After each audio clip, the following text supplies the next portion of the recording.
प्रयागराज, जिसे पहले इलाहाबाद के नाम से जाना जाता था, हिंदुओं के लिए बहुत ही धार्मिक महत्व रखता है। यह एक पवित्र शहर माना जाता है। यह शहर 3 नदियों के संगम पर स्थित है। गंगा, यमुना और पौराणिक सरस्वती नदियां यहां मिलती हैं। इस संगम स्थल को त्रिवेणी संगम कहा जाता है। इसे बेहद पवित्र माना जाता है। हिंदुओं का मानना है कि संगम के पवित्र जल में डुबकी लगाने से उनके पाप धुल जाते हैं। यह आध्यात्मिक महत्व प्रयागराज को श्रद्धा का केंद्र बनाता है। यह एक ऐसी जगह है जहां भक्त आशीर्वाद और मोक्ष की कामना करते हैं। कुंभ मेला, जो हर 12 साल में आयोजित होता है, प्रयागराज की पवित्रता को और बढ़ा देता है।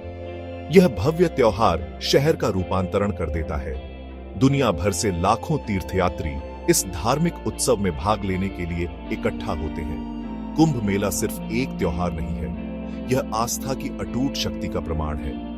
यह आध्यात्मिक ज्ञान की सामूहिक खोज को दर्शाता है। शहर का वातावरण रोमांचक होता है।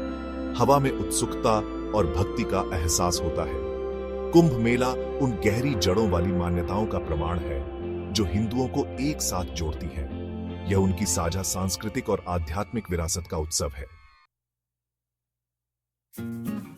कुंभ मेला पौराणिक कथाओं और इतिहास में डूबा हुआ है। इसकी उत्पत्ति समय के गर्भ में खो गई है।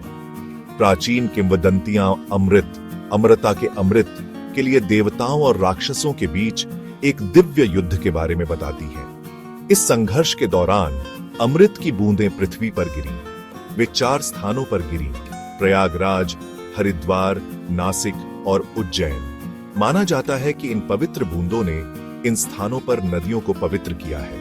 कहा जाता है कि उनमें शुद्धिकरण की असाधारण शक्तियां हैं। कुंभ मेला इस दिव्य घटना का स्मरणोत्सव है। यह अच्छाई और बुराई के बीच अनंत युद्ध की याद दिलाता है। यह धर्म की विजय का भी उत्सव है। कुंभ मेले का उल्लेख प्राचीन हिंदू धर्म ग्रंथों में किया गया है। यह इसकी प्राचीनता और आध्यात्मिक महत्व को प्रमाणित करता है। सदियों से यह त्योहार विकसित हुआ है। यह आस्था और भक्ति के एक शानदार प्रदर्शन के रूप में विकसित हुआ है। कुंभ मेला हिंदू पौराणिक कथाओं की स्थायी विरासत और लाखों लोगों के जीवन पर इसके गहरे प्रभाव का प्रमाण है। 2025 में भव्य कुंभ मेले के लिए मंच तैयार है। प्रयागराज अनुमानित 400 से 500 मिलियन भक्तों का स्वागत करने की तैयारी कर रहा है। तीर्थयात्रियों का यह विशाल समूह शहर को मानवता के एक जीवंत चित्रपट में बदल देगा। जीवन के सभी क्षेत्रों के लोग अपनी आस्था से एकजुट होकर त्रिवेणी संगम के पवित्र तट पर एकत्रित होंगे। 2025 का कुंभ मेला 13 जनवरी से शुरू होकर 26 फरवरी को समाप्त होगा। इस शुभ अवधि के दौरान 3 महत्वपूर्ण स्नान तिथियां, जिन्हें शाही स्नान के रूप में जाना जाता है, होंगी। ये 14 जनवरी, 29 जनवरी और 3 फरवरी को हैं। इन तिथियों को विशेष रूप से शुभ माना जाता है। भक्तों का मानना है कि इन दिनों पवित्र जल में डुबकी लगाने से आध्यात्मिक मुक्ति मिलती है। कुंभ मेला उत्तर प्रदेश सरकार की संगठनात्मक क्षमता का प्रमाण है। प्रत्येक मेला एक लॉजिस्टिक चमत्कार है। इसमें लाखों तीर्थ यात्रियों को समायोजित करने के लिए एक अस्थायी शहर का निर्माण शामिल है। सेक्शन 4 पवित्र की सुरक्षा। कुंभ 2025 के लिए तैयारी और सुरक्षा। उत्तर प्रदेश सरकार और स्थानीय अधिकारियों ने 2025 कुंभ मेले के सुचारू और सुरक्षित संचालन को सुनिश्चित करने के लिए एक महत्वाकांक्षी योजना शुरू की है। इस आयोजन का पैमाना सावधानीपूर्वक योजना और निष्पादन की आवश्यकता है।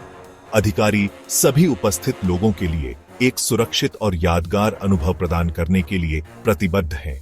एक बहुस्तरीय सुरक्षा व्यवस्था लागू की जा रही है। इसमें निरंतर निगरानी के लिए 2700 से अधिक AI सक्षम CCTV कैमरे लगाना शामिल होगा। भीड़ की गतिविधियों पर नजर रखने के लिए ड्रोन का भी इस्तेमाल किया जाएगा। इससे तीर्थयात्रियों के प्रवाह को प्रबंधित करने और किसी भी आपात स्थिति में तेजी से प्रतिक्रिया करने में मदद मिलेगी। सुरक्षा बढ़ाने और जानकारी प्रदान करने के लिए उपस्थित लोगों की सहायता के लिए एक बहुभाषी AI चैटबॉट उपलब्ध होगा।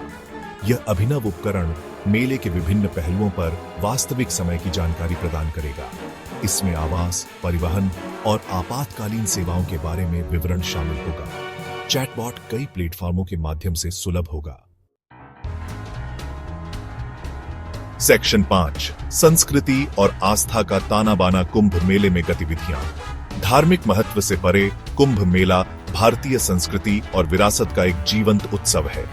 त्योहार के मैदान भारतीय परंपराओं की विविधता और समृद्धि को प्रदर्शित करने वाली गतिविधियों से गूंज उठेंगे। सबसे मनोरम स्थलों में से एक नागा साधुओं का जुलूस है। ये तपस्वी योद्धा जिनके शरीर राख से सने होते हैं और उनके बाल जटाओं में बंधे होते हैं, देखने लायक होते हैं। उनकी आध्यात्मिक प्रथाओं के लिए उन्हें बहुत सम्मानित किया जाता है। उनकी उपस्थिति कुंभ मेले में रहस्य का आभास डालती है। इस उत्सव में भारत के विभिन्न क्षेत्रों के लोक नृत्य और संगीत प्रदर्शन दिखाने वाले कई मंच भी होंगे। ये प्रदर्शन देश के समृद्ध सांस्कृतिक ताने बाने की झलक प्रदान करते हैं। वे कलाकारों को अपनी प्रतिभा दिखाने और अपनी परंपराओं को संरक्षित करने के लिए एक मंच प्रदान करते हैं।